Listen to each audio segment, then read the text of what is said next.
Muchas gracias por estar con nosotros en la entrevista. ¿Cuál es tu nombre? Mariana Espeleta. Ok.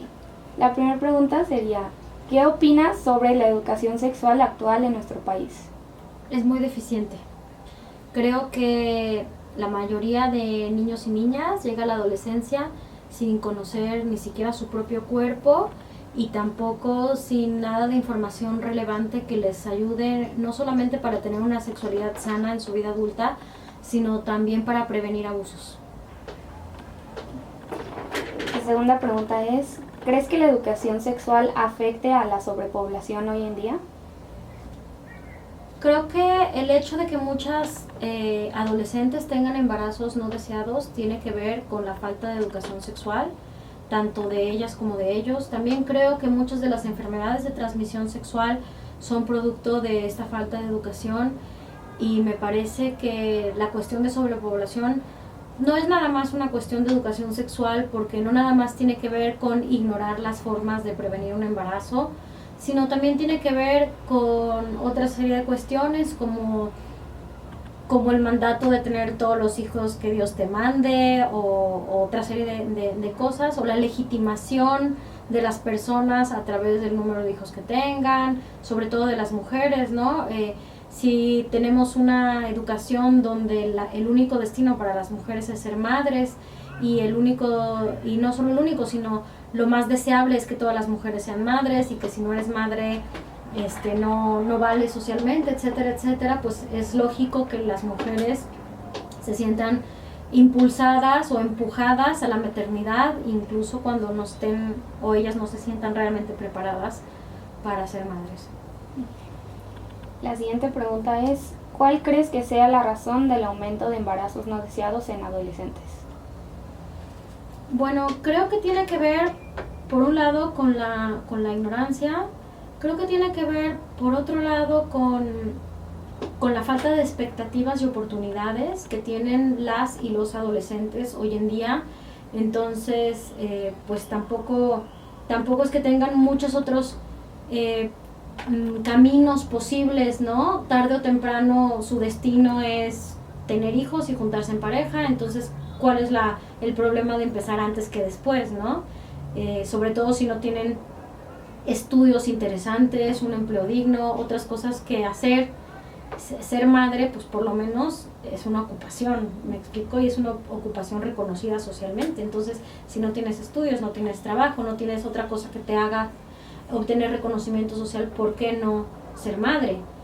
Y en algunos casos también padre, aunque se sabe que la mayoría de los padres adolescentes, no la mayoría, pero un alto índice de padres adolescentes, tarde que temprano terminan por, digamos, sobre todo entre más jóvenes sean, por no hacerse cargo de su paternidad, ¿no? Esto lo dicen pues algunos estudios que tiene el INEGI sobre la juventud, pero otro de los hallazgos importantes de algunos estudios hechos sobre la juventud es que muchos adolescentes no se embarazan de forma indeseada, desean embarazarse, porque embarazarse es también una forma de protegerse en ciertos medios.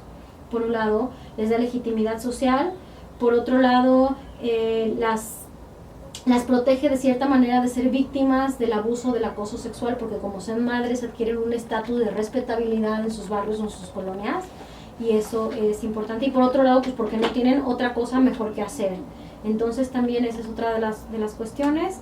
Y creo que una cuestión también importante respecto a los embarazos no deseados es la falta de conciencia y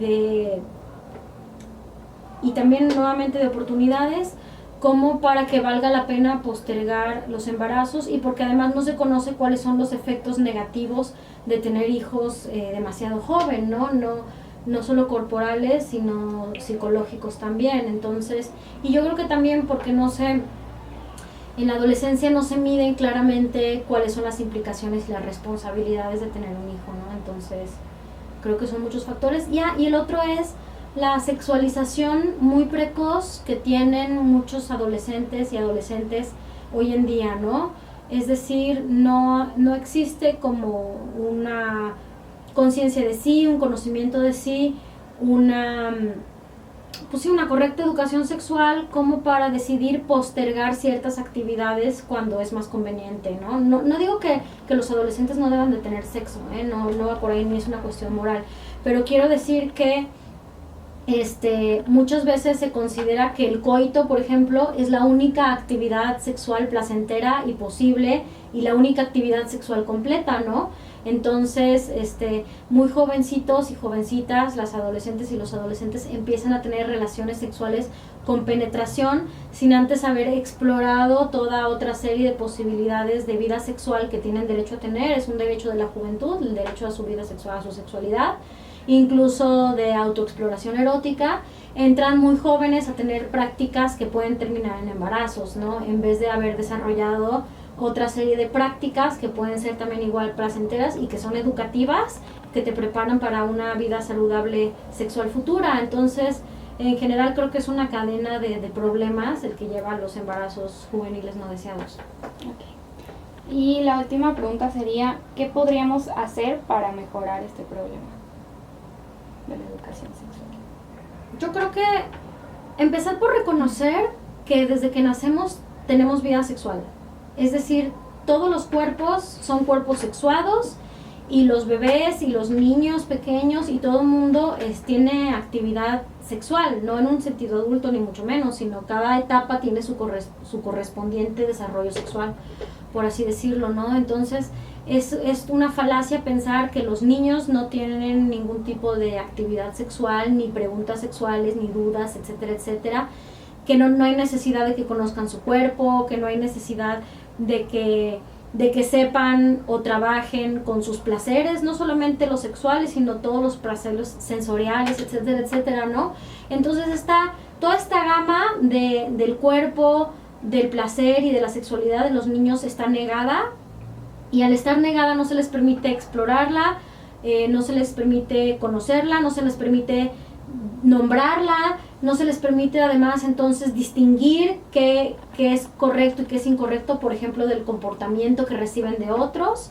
Entonces, muchísimas veces los niños y las niñas, al no tener esta información, simple y sencillamente no saben cómo reaccionar cuando son, por ejemplo, víctimas de algún abuso, ya sea de un adulto, o simple y sencillamente no aprenden a decir que no y a controlar las conductas al respecto que tienen sus pares, ¿no? Otros niños que no necesariamente, en este caso podemos decir que es un abuso, pero los niños no aprenden a nombrar y no aprenden a decir, hey, esto que estás haciendo no me gusta, no está bien, o sí me gusta y sí te lo permito, ¿no?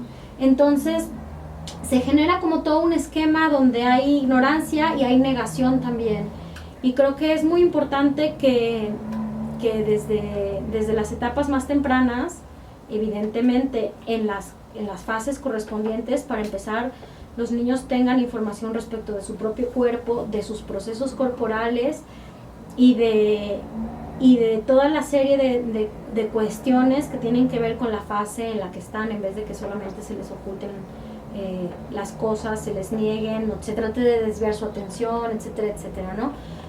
O que sean tachados por hacer las preguntas de perversos, de precoces, etcétera, etcétera. Entonces, cuando un niño te pregunta algo y tú no le contestas, o peor, lo reprimes, lo que estás haciendo es que le estás diciendo que no puede hablar de eso, que no se puede expresar de eso, que hay algo que está mal ahí, y lo que estás provocando es que si, por ejemplo, le sucede algo, no diga nada, o no sepa decirlo. Y estás provocando también que cuando tenga preguntas que son importantes porque pueden prevenir una enfermedad, un embarazo no deseado, etcétera, etcétera, no las haga. O que busque las respuestas en lugares donde van a obtener respuestas que no son adecuadas para su edad o para su desarrollo psicológico.